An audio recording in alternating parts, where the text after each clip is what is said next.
on policy versus off policy learning. This difference determines how an agent learns from experience and is fundamental to many RL methods. As a reminder, a policy defines the agent's behavior. It tells the agent what action to take in a given state. Now, the big question is, can the agent learn only from its current actions or also from past and different actions? Intuition. Think of it like learning to drive, on policy, like learning to drive by practicing yourself and improving from your own current experience.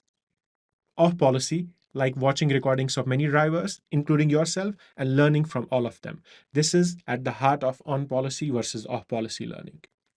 On policy learning. In on policy learning, the agent learns about the same policy it uses to collect data.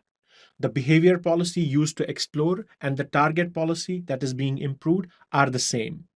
Each piece of experience is used only once because the policy changes after every update. This figure shows a typical on-policy workflow where experiences are collected during interaction and used immediately for training. They are not stored for reuse in future updates. So it has some pros. It's simple and intuitive, always learning from the current behavior. It naturally includes exploration in learning. Cons.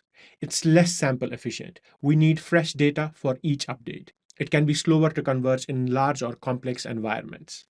Now, off-policy learning. In off-policy learning, the agent learns about a different policy than the one it uses to collect data. The behavior policy collects the data. This can be random or exploratory. The target policy is the one that is being optimized.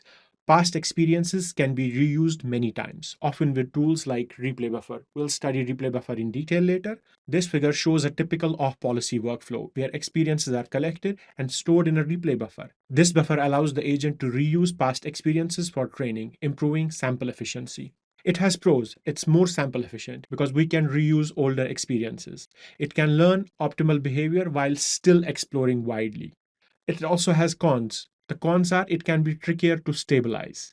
We may learn from data that looks very different from its intended policy. This is the summary about on policy and off policy learning. In the upcoming lessons, you will see both on policy and off policy learning in action. On policy methods you will learn are policy gradients, proximal policy optimization, PPO. Off policy methods you will learn Q-Learning, deep Q networks, and soft actor critic. You have been now introduced to the idea of on policy versus off policy learning. Don't worry if it's not fully clear yet.